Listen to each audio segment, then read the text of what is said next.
오늘 우리가 함께 살펴볼 교리 문답은 제12주일 제31문답과 제32문답입니다. 시편 찬송 483쪽, 484쪽에 기록된 하이데벨 교리 문답 제12주일 31문답과 32문답을 교독하도록 하겠습니다. 하이데벨 교리 문답 제12주일 제31문. 왜 그분을 그리스도, 즉 기름 부음 받은 자라고 부릅니까? 왜냐하면 그리스도께서는 우리의 구속에 관한 하나님의 비밀한 경륜과 뜻을 온전히 계시하시는 우리의 대선지자와 교사가 되시기 위해서 자기 몸의 단번의 희생제사로 우리를 구속하시고 아버지 앞에서 우리를 위하여 끊임없이 간구하시는 우리의 유일하신 대제사장이 되시기 위해서 말씀과 영으로 우리를 다스리시며 우리를 위해서 획득하신 구속으로 우리를 보호하시고 보존하시는 우리의 영원한 왕이 되시기 위해서 성부 하나님에 의해서 임직되셨고 성령으로 기름 부음 받으셨기 때문입니다. 제32문. 왜 당신을 그리스도인이라고 부릅니까? 왜냐하면 나는 믿음으로 그리스도의 한 지체이며 그분의 기름 부음에 참여하였기 때문입니다. 나는 선지자로서 그분의 이름을 고백하며 제사장으로서 그분에게 나 자신을 감사의 산 제사로 드리며 왕으로서 자유롭고 선한 양심으로 이 생애에서 죄와 마귀에 대항하여 싸우며 이후에 그분과 함께 영원히 만물을 다스릴 것입니다. 말씀 묵상 후에는 찬송 1A장을 통해 사도신경 함께 고백한 후 찬송 32장 1, 2, 3절을 함께 부르도록 하겠습니다. 오늘 오후 설교는 호주 론세스턴 자유개혁교회 웨스 브래든 목사님의 설교를 읽는 설교로 봉사하도록 하겠습니다. 사랑하는 주 예수 그리스도 안에 있는 형제 자매님들, 오늘날 우리의 세계는 놀라울 정도로 빠르게 탈권위적, 탈격칙적으로 변해가고 있습니다. 그 결과 과거에는 아주 중요하게 여겨졌던 칭호의 중요성이 점점 줄어들고 있습니다. 사람들은 점점 호칭으로 서로를 부르는 것을 기피하고 그것을 중시하는 사람들은 거만하고 가식적이며 권위적이라 여깁니다. 그렇게 오늘날 많은 사람들은 특별한 호칭을 사용하기보다는 그저 상대의 이름을 부르기를 선호합니다. 그러나 여전히 칭호가 중요하게 사용되는 소수의 영역은 남아 있습니다. 아마도 우리가 가장 알기 쉬운 중요한 영역은 지금도 이 세계에 소수지만 남아있는 왕족들에 대한 칭호일 것입니다. 대부분의 사람들은 자신의 나라의 왕들을 감히 이름으로 부르진 않을 것입니다. 대표적으로 영국의 여왕을 생각해 보도록 합시다. 그녀에게는 칭호가 있고 사람들은 그녀를 언급할 때 그 칭호를 적절하게 사용하는 것을 기대해봤습니다. 그녀는 여러분에게 그저 엘리자베스가 아니라 하나님의 은혜로 호주와 그녀의 다른 영역을 포함한 영국 연방의 수장 엘리자베스 2세라는 긴 칭호를 가지고 있습니다. 그것이 호주에서 그녀를 부르는 정식 명칭이며 그것이 너무 길다 느껴진다면 간단하게 여왕폐하라고 그녀를 부를 수도 있습니다. 즉, 그것이 왕권과 관련되는 것이라면 칭호는 여전히 중요합니다. 만약 그것이 이 땅의 왕권을 향해 적용되어야 할 사안이라면 하늘의 왕권을 가지신 분에게는 더욱더 참되게 사용되어야 할 것입니다.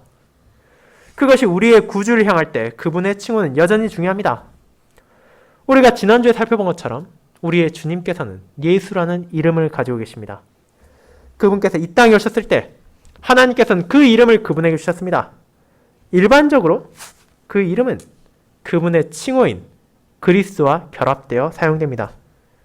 우리는 종종 그분을 예수 그리스도라고 부르는 것을 들을 수 있습니다.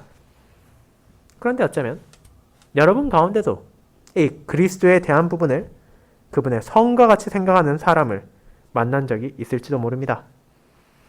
무엇보다도 우리가 외국의 사람들의 이름을 기입하는 것을 볼 때 이름을 먼저 적고 그 뒤에 성이 이어지기 때문입니다.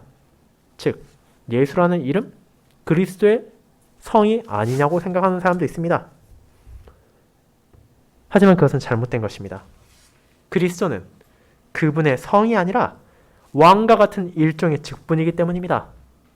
그리고 이 호칭은 그분이 누구신지, 그리고 그분이 무엇을 하기 위해 이 땅에 오셨는지를 보여줍니다. 우리 교리문답에 말하듯이 그리스도란 기름 부음 받은 자를 의미합니다. 그리스도라는 영어 단어는 크리스토스라는 그리스어에서 파생된 것입니다. 신약 성경에 나오는 이 그리스도 단어는 구약에 나오는 친숙한 표현을 번역한 것입니다. 이는 구약 성경에 종종 나타나는 여호와로부터 기름 부음 받은 자라는 의미를 가진 메시아입니다. 그러므로 여러분이 예수 그리스도라는 단어를 듣거나 볼 때 예수, 메시아로 대체한다더라도 크게 틀린 것은 아닙니다. 그리고 여러분은 이 예수라는 이름을 가진 분이 여호와 하나님으로부터 기름 부음 받았다는 의미를 오늘 분명하게 이해하게 될 것입니다. 그분의 세례에서 그분은 성령 하나님으로부터 선지자, 제사장, 왕의 삼중직을 기름 부음 받으셨기 때문입니다. 오늘은 우리는 이 세 가지 직분 혹은 역할이라고도 부를 수 있는 이 세 가지에 중점을 두고자 합니다. 그리고 우리는 이를 우리가 앞서 고백했던 제22문답의 관점에서 고려할 것입니다. 그리스도인들이 믿어야 하는 것은 사도신경에 포함되어 있으며 사도신경은 복음 안에 우리에게 약속된 모든 것을 요약한 것입니다. 그렇게 그것이 오늘 오후 설교의 관점입니다. 우리는 그리스도라는 호칭 안에서 어떤 것들이 복음 안에서 약속되었는지를 배울 것입니다. 그리고 우리는 그리스도의 삼중직에 대해서 배웁니다 라는 제목과 그분의 낮아지심 안에서 그분의 높아지심 안에서라는 두 가지 소주제로 함께 살펴볼 것입니다. 먼저 우리가 그분의 낮아지심을 통해 그분의 삼중직에 대해 배우는 것을 생각해 보도록 합시다. 형제자매 여러분, 우리는 예수님께서 우리의 대선지자와 교사가 되시기 위하여 기름 부음 받으셨다는 것을 고백합니다. 그렇게 그분께서는 우리의 구속에 관한 하나님의 비밀한 경륜과 뜻을 온전히 우리에게 계시할 책임이 맡겨졌습니다. 우리는 오늘 읽은 마가복음 6장에서 그분께서 그와 같은 관점에서 삼중직을 수행하셨다는 것을 보게 됩니다.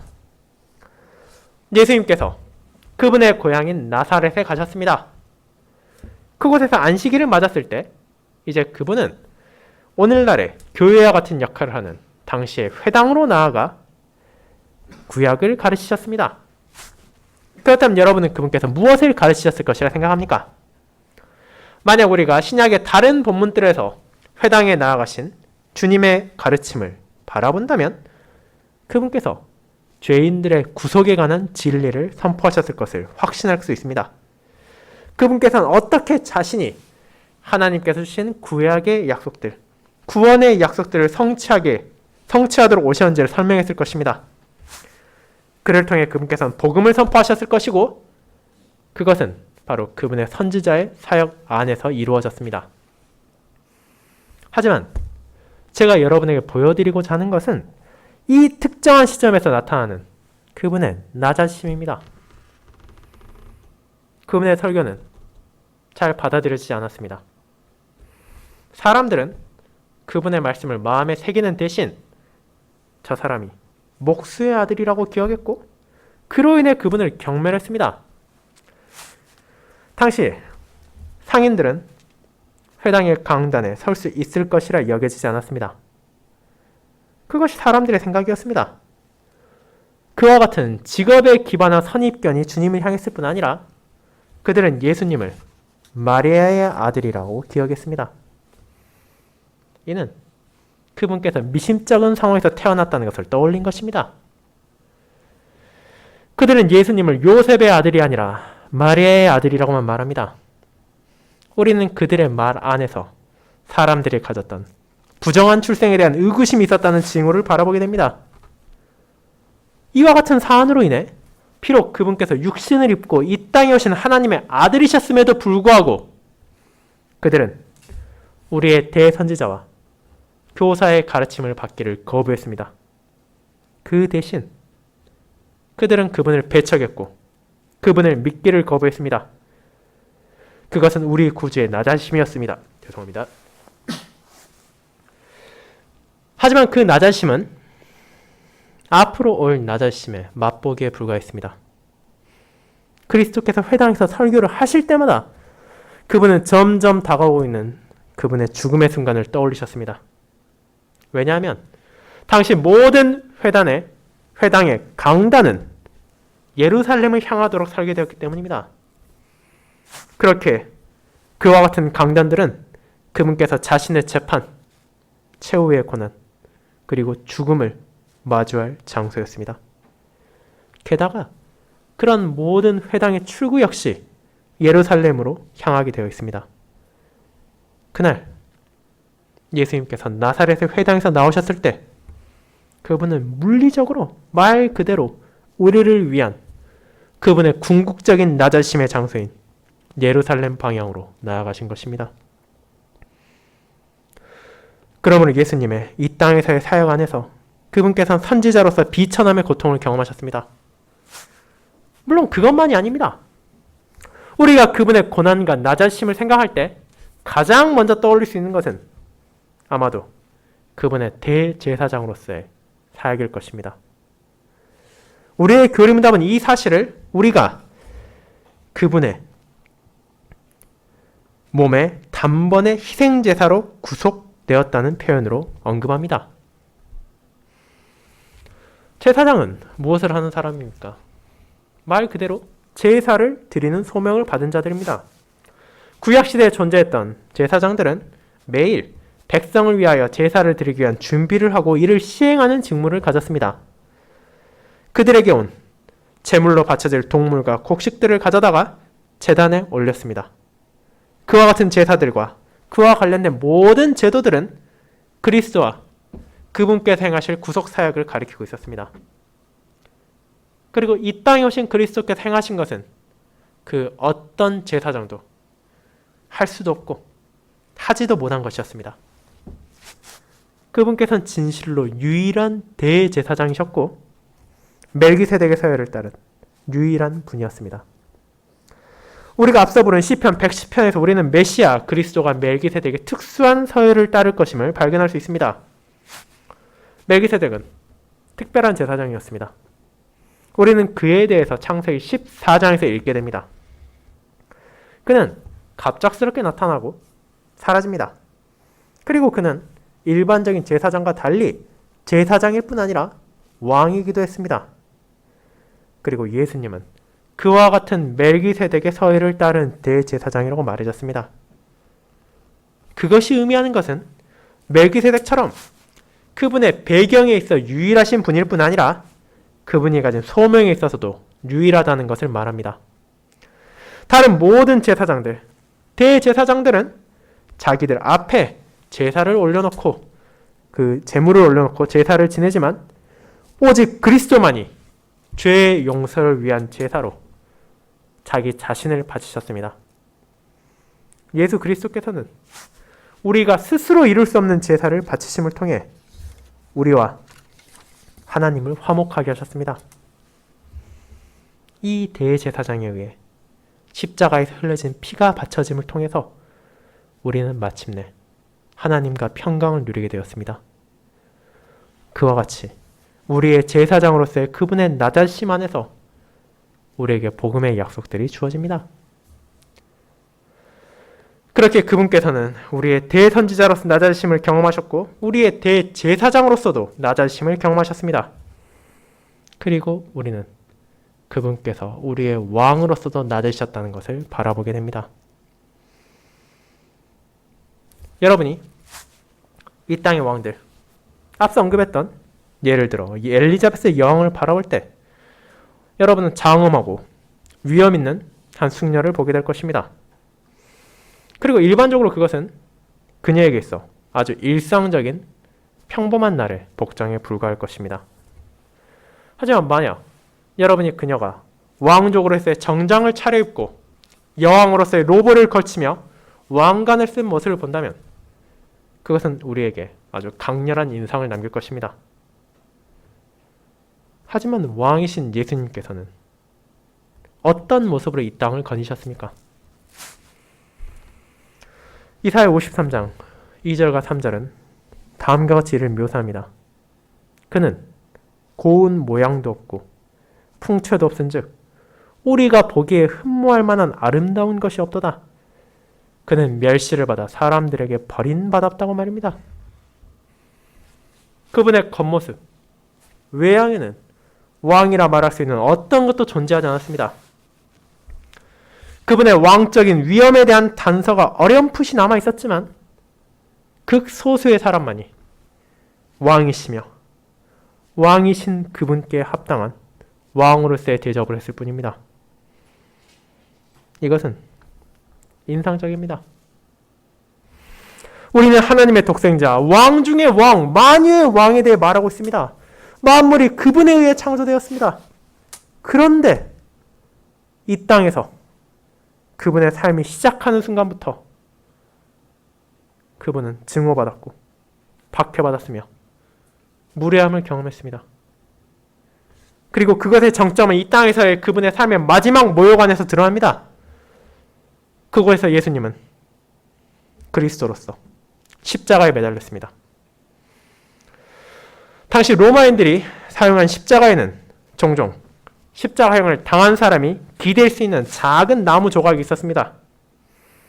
이 작은 나무 고정대는 라틴어로 세디컬럼, 그리고 그것은 문자 그대로 작은 좌석이라는 의미를 가지고 있습니다.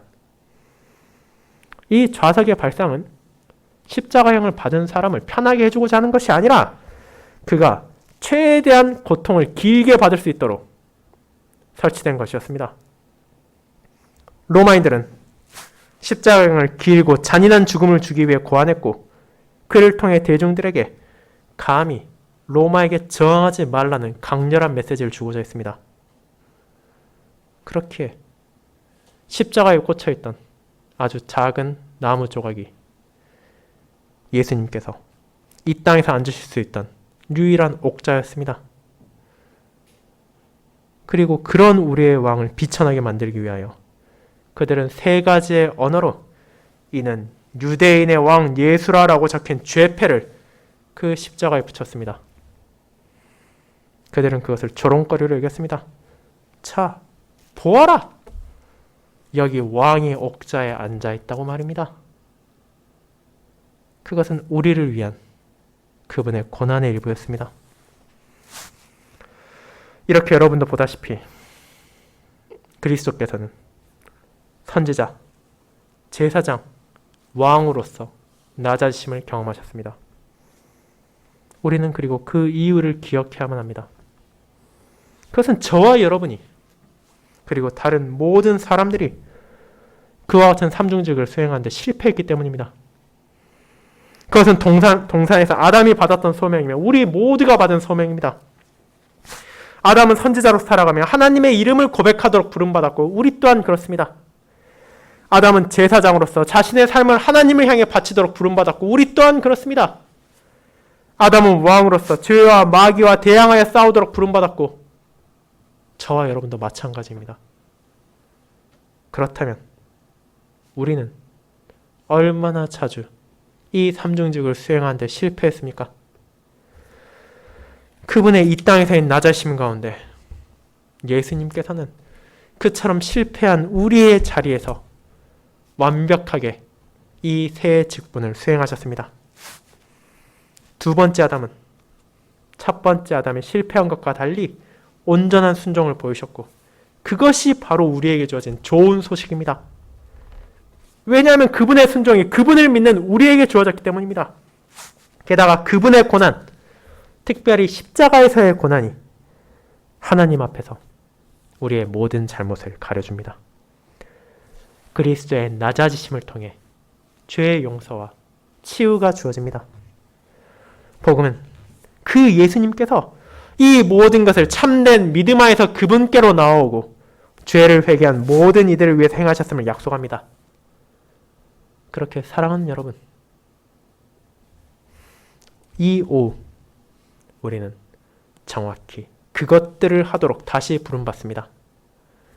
여러분의 선지자, 여러분의 제사장, 여러분의 왕의 나저심 안에서 복음이 약속한 것들을 굳게 믿으시기 바랍니다. 그리고 이제 두 번째, 그분의 높아지심 안에서 우리가 배우는 그분의 삼중직을 생각해 보도록 하겠습니다. 성도 여러분, 우리는 그뿐 아니라 복음이 우리의 선지자, 제사장, 왕의 높아지심 안에서 무엇을 약속하는지도 믿도록 부름받았습니다. 우리는 종종 그리스도의 사역을 이와 같은 두 가지 측면으로 구분합니다. 그분께서 잉태하시고 태어나신 후 장사되기까지의 낮아심과 장사되신 후 그분의 부활로부터 시작된 높아지심으로 말입니다. 이제 함께 그분의 높아지심 안에서 드러나는 그분의 삼중직과 어떻게 그것이 복음이 우리에게 약속하는 것을 선포하는지를 살펴보도록 합시다. 하나님의 독생자께서는 이제 높아지신 선지자이십니다. 그분께서 하늘에 오르신 후 그분은 성령 하나님을 통해 이 땅에서의 사역을 계속하십니다. 우리가 살펴볼 수 있는 로마서로 이어지는 성경은 때때로 사도행전, 즉 사도들의 사역을 기록한 책으로 불리기도 합니다. 하지만 사실 그것은 정확한 제목이라고 할 수 없습니다. 누가는 그런 제목을 붙이지 않았습니다. 그는 어떤 제목도 붙이지 않았지만 그것의 제목이 무엇이 되어야 하는지에 대한 분명한 단서를 주었습니다.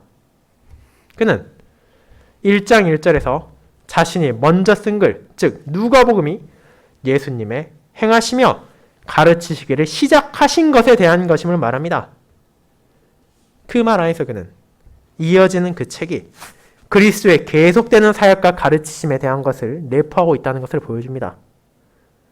그렇게 이는 어떻게 그리스도께서 자신의 사도들과 그들의 설교 사역을 통해 자신의 교회를 모으시고 지키시며 보존하시는지에 대한 기록입니다.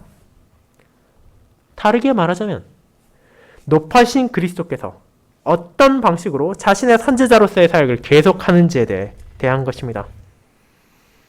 그분께서는 오래전에 우리의 구속에 관한 하나님의 비밀한 경륜과 뜻을 유대인들과 이방인들에 계시하셨습니다. 그리고 오늘날까지도 우리의 구주께서는 그 사역을 자신의 종들을 통해서 계속하고 계십니다.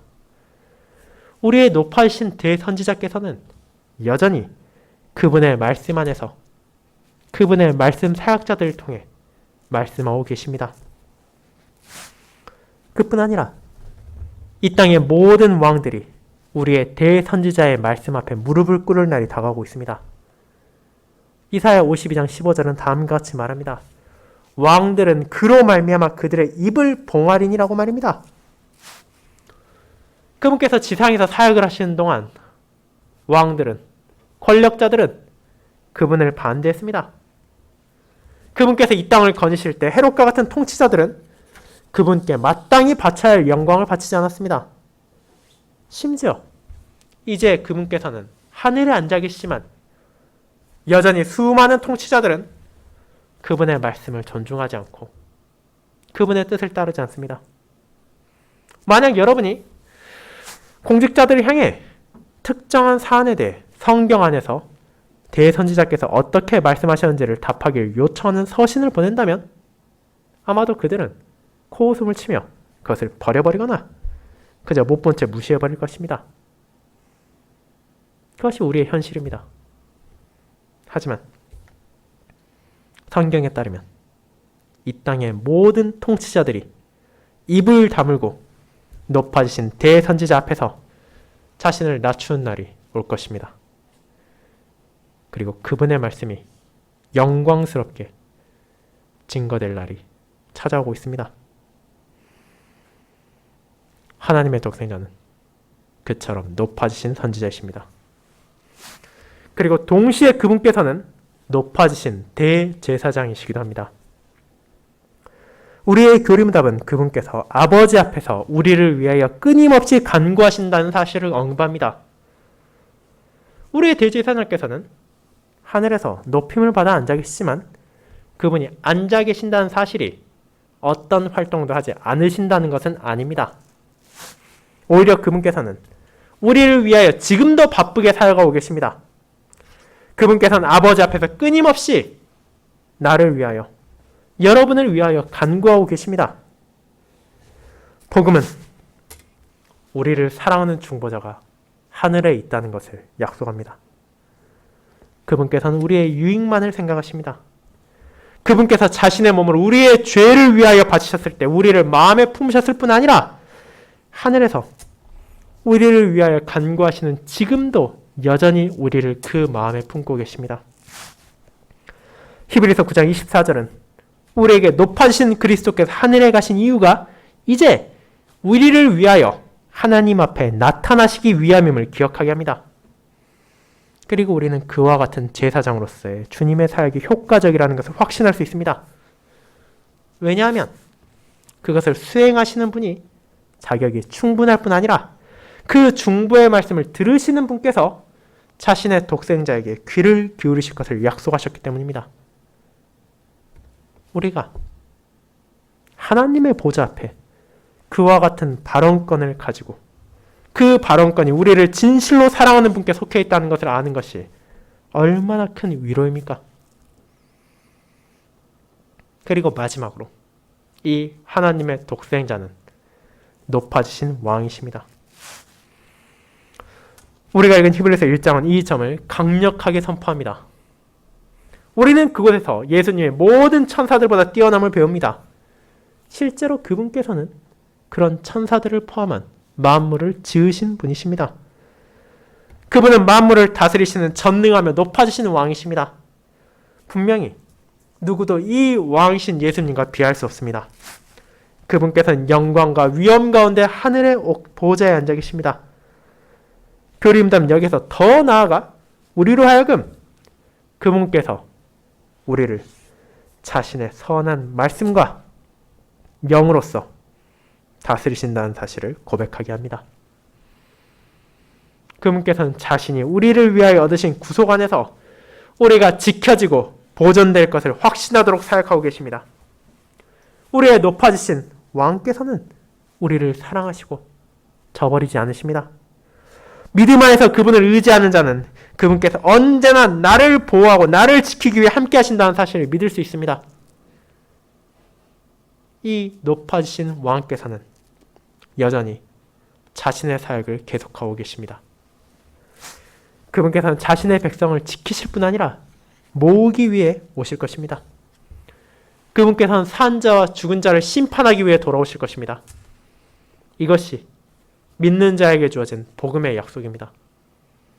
믿는 자에게 왕에서 예수님께서 다시 오신다는 것은 두려워할 무언가가 아니라 오히려 간절히 고대할 대상입니다.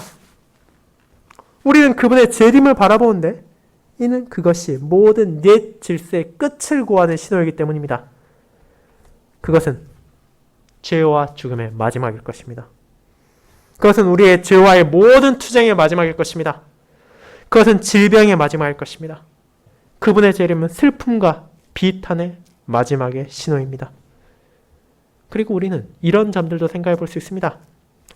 이 세상에서 우리는 너무나 많은 불공정함을 보게 됩니다. 사람들은 온갖 종류의 말도 안 되는 끔찍한 일들을 경험합니다. 때로는 감옥에 가거나 더 심한 심판을 받아야 할 마땅한 이들에게 아무런 일들이 일어나지 않기도 합니다. 하지만 복음은 우리의 높아지신 왕 예수 그리스도께서 오실 때 그분의 공의가 바르게 세워질 것을 약속합니다. 이 세상의 모든 잘못들과 엉망인 것들이 바르게 합당하게 세워질 것입니다. 저는 그날을 진정 고대하고 있으며 여러분들도 그러하실 것을 확신합니다. 사랑하는 형제자매 여러분, 이처럼 복음은 그리스도의 높아지심 안에서 진정 놀라운 것들을 약속합니다. 높아지신 선지자, 높아지신 제사장, 높아지신 왕으로서 하나님께서는 우리 각자에 대한 기쁜 소식을 붙잡아 주십니다. 그렇다면 어떻게 우리는 이 약속된 것들을 받을 수 있습니까? 예를 들어 우리는 어떻게 하늘에서 나를 위해 간구하시는 분이 있다는 것을 확신할 수 있습니까? 사랑하는 여러분, 우리는 그것을 오직 믿음을 통해서만 받습니다. 하나님께서 말씀하신 것을 참으로 믿으며 그것이 다른 사람들에게 참일 뿐 아니라 바로 나에게도 참되다는 것을 믿음을 통해 받아들입니다. 그것은 여호와의 기름 부음을 받으신 이 그리스도, 이 메시아께서 나의 구주라는 것을 믿음으로입니다. 그 모든 것은 그분께서 여러분을 위해 행하신 것을 통해 주어집니다. 복음으로 우리에게 기쁜 소식을 주님은 선포하시지만 그것은 그 기쁜 소식에 대한 믿음의 반응을 요구합니다. 그렇게 저는 여러분들이 이 그리스도께서 바로 여러분의 구주라는 것을 믿으시고 그에 대한 합당한 반응을 보이시길 권면합니다. 그분께서 여러분의 구속에 관해 여러분에게 말씀하신 하나님의 비밀한 경륜과 뜻을 믿으시기 바랍니다. 그분께서 여러분을 위해 하나님 앞에서 간구하고 계신다는 사실을 믿으시기 바랍니다.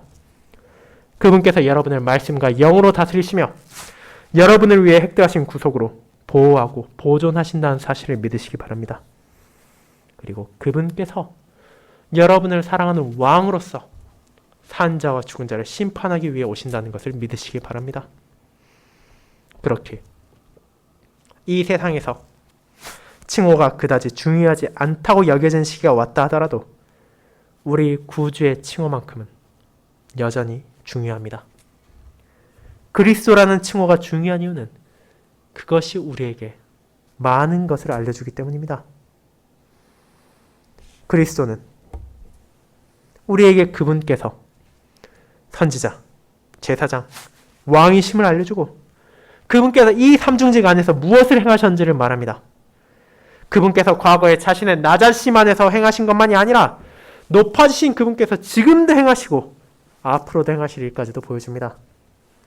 만약 예수님께서 우리의 기독교 신앙의 핵심이라면 그리고 그분께서는 진실로 그러하시기에 성경이 우리에게 그분에 대하여 말하는 모든 것을 알고 믿는 것은 진실로 중요합니다. 그분께서 이 땅에 오셨을 때 그분의 정체성에 대해 그분의 소명에 대해 많은 오해와 혼동이 있었습니다. 그리고 특정한 시점에서 그분께서는 제자들에게 물으셨습니다. 너희는 나를 누구라 하느냐? 베드로는 답했습니다. 주는 그리스도시요 살아계신 하나님의 아들이시니이다. 그것이 정확한 답이며 하나님의 약속들에 대한 그 의미에 대한 온전한 답변이었습니다. 예수님은 그리스도이십니다. 그것을 믿으시고 그것이 다른 사람만이 아니라 바로 나를 향한, 여러분을 향한, 우리를 향한 좋은 소식이라는 것을, 복음이라는 것을 믿으시기 바랍니다. 아멘.